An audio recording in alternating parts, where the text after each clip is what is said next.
Hi guys, it's Miss Worley. We are going to be learning about how to narrow your Google search and make it a little bit more effective.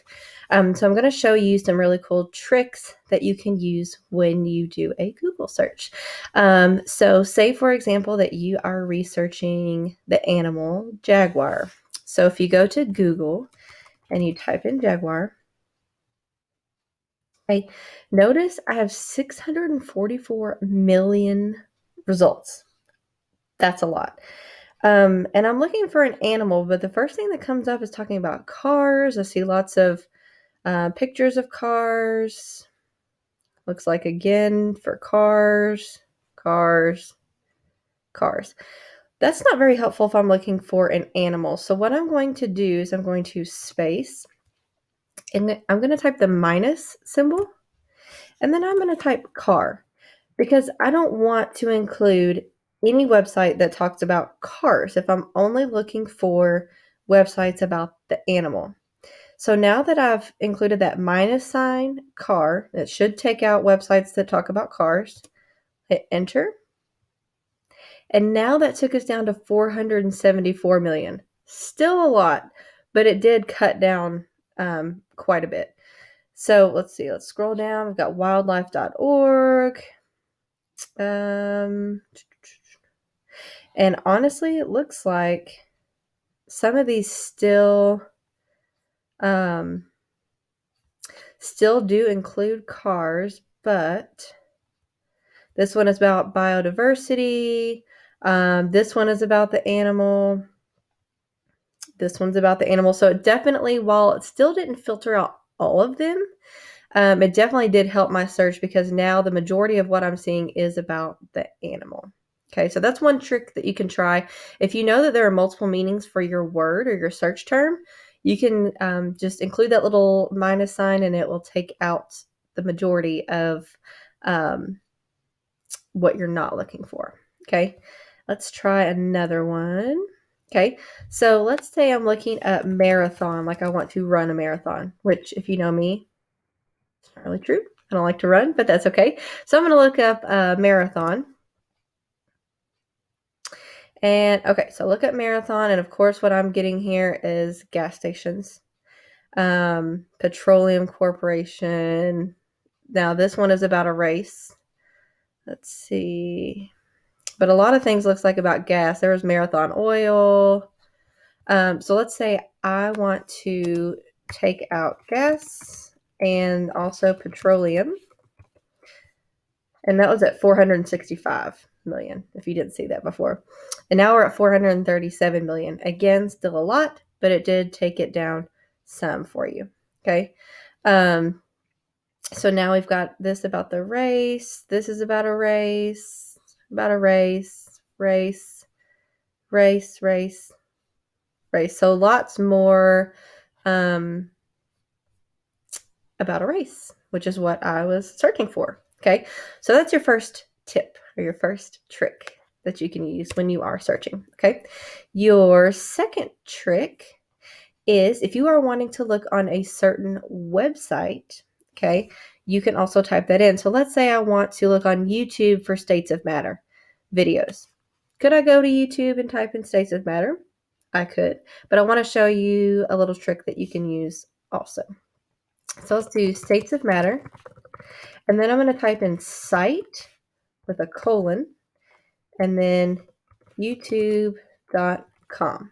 Okay. This should work for any site. So if you only want to search within PebbleGo, well, it may not work with PebbleGo because I have a login for that. I haven't tried that. But any other website that's already open and free to use, just type in site and which one that you want to search. Okay, so now you see that my results are States of Matter videos that are all from YouTube. Okay, so all you have to do for that trick is type in whatever you're looking for, and then site with a colon, and then whatever site you want to search. Okay. Let's see what else we have. Okay, so I was looking up a book, Zebra Forest, and I want to look up reviews for that. So if I just type in Zebra Forest, Okay. I have 34.4 million results. Okay. And the ones that I'm seeing at first look like they are about the book. Okay. So that is helpful. However, if you were to dig deep into these, it is going to get into results that just mention zebra or just mention forest. Okay. Or they're kind of mixed in somewhere within the pages. So to make it more specific, if I wanted to search zebra forest, the phrase together, okay, in that order, I can put quotations around it. So it went from 34.4 million to 24,000. So that limited my results greatly, which is awesome.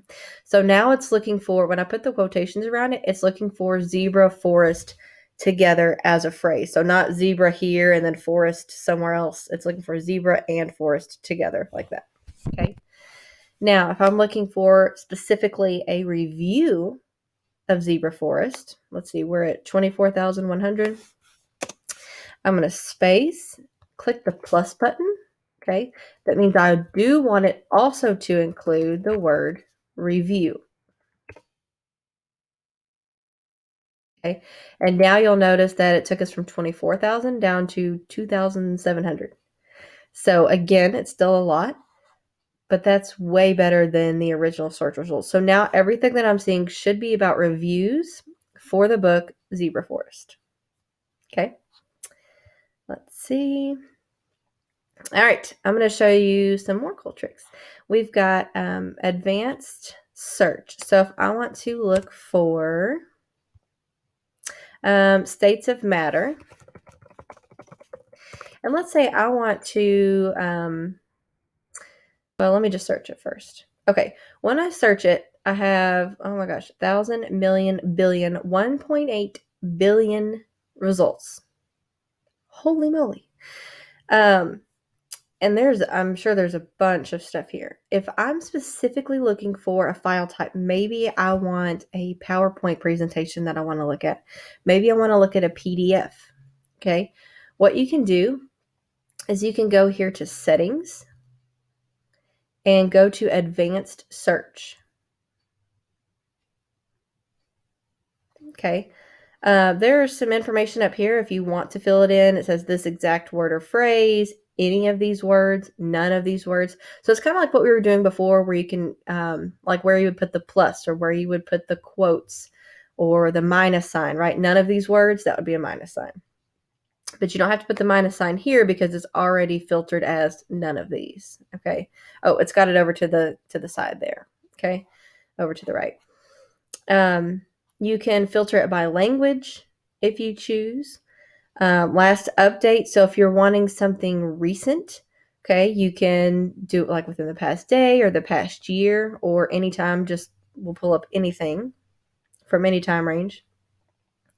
But what I was going to show you is down here under file type. You can change it to if you want a PDF document. Maybe you're looking for an Excel spreadsheet. Maybe you're looking for a PowerPoint. Let me just go ahead and see what they have for PDF. And I don't remember how many results. It was a crazy amount of results, but okay. So 414 million. And I can't remember the previous amount, but I think it was in the billions. So it definitely cut that down. And you'll notice that every single resource that's pulled up is PDF.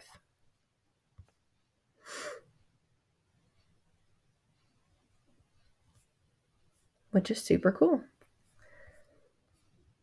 Love it. Let's see. Okay. So this next trick and the last trick I'm going to show you is one that you for sure will need to learn how to use in school and life in general. Okay.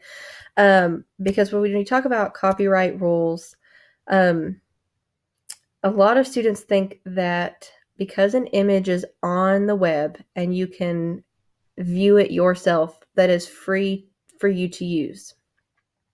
That is not true. Okay. Just because you can physically access an image online does not mean that you can reuse it for your own purpose. Okay, so I'm going to show you a really easy way to find images that are labeled as okay to go ahead and reuse. You already have the permission to use them. So if I want to look up a convertible, okay, what most students do is you go to images and you pick whichever one that you like, okay, and you use it for whatever you're using it for. However, what you need to learn to do is you want to click on Tools, and then right here where it says Usage Rights, go ahead and click that, and then go down for Labeled for Reuse. Okay, now all of the search results that you get are going to be images that are okay for you to reuse them, which is really awesome. Once you go ahead and click Labeled for Reuse, you can further modify your search. Maybe you want yellow convertibles. Maybe you want clip art. Okay. Maybe you want a big image. But there's all kinds of things that you can kind of play around with there.